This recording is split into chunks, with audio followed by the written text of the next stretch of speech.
ঢাকা ৮ আসনের সংসদ সদস্য প্রার্থী শরীফ ওসমান হাদীকে গত শুক্রবার নির্বাচনী প্রচারণা শেষে তাকে কিন্তু দুর্বৃত্তরা গুলি করে পালিয়ে যায় এবং শরীফ ওসমান হাদী সেখানে গুরুতর অসুস্থ হলে তাকে ঢাকা মেডিকেল কলেজ হাসপাতালে নিয়ে যাওয়া হয় এবং তারপর তার শারীরিক অবস্থার অবনতি হলে তাকে কিন্তু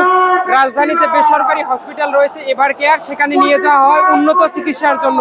এবং সেখানেও তার শারীরিক অবস্থার অবনতি হলে তাকে কিন্তু সর্বশেষ এয়ার অ্যাম্বুলেন্সের মাধ্যমে সিঙ্গাপুরে নিয়ে যাওয়া হয় এবং গতকাল রাত 9টা 45 মিনিটে শরীফ ওসমান হাদী কিন্তু ইন্তেকাল করে। এই খবর শোনার পরপরই আমরা দেখেছি ঢাকা শহরে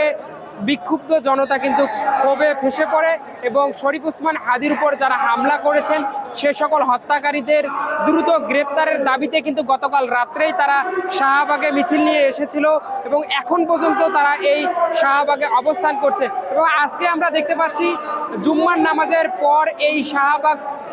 চত্বর কিন্তু একদম উত্তাল হয়ে গিয়েছে এবং গতকাল রাতে এই শাহবাগ চত্বরের নাম কিন্তু দেওয়া হয়েছে শহীদ শরীফ ওসমান হাদী চত্বর নামে ঘোষণা দেওয়া হয়েছে। এরপর কিন্তু ঢাকা বিশ্ববিদ্যালয় বঙ্গবন্ধু শেখ মুজিবুর যে হল রয়েছে সেই হলের নাম কিন্তু দেওয়া হয়েছে শহীদ শরীফ ওসমান হাদী হল এবং আজকে ঠিক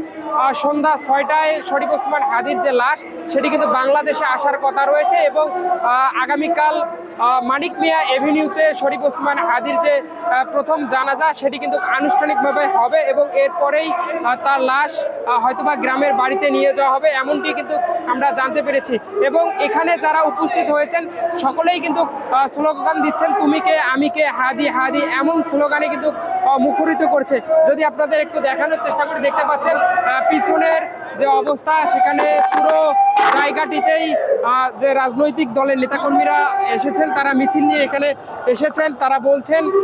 গুলির মুখে কথা কব আমরা সবাই হাদী হব এরকম স্লোগান দিচ্ছেন। আসলে বিপ্লবী যে চরিত্র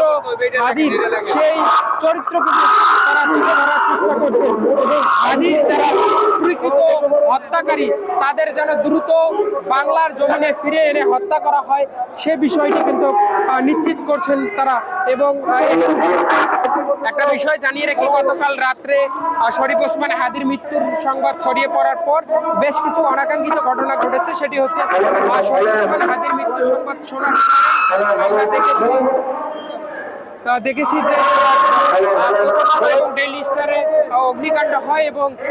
তারপরে সেটি কিন্তু শেষ করে দিয়েছে। দর্শক,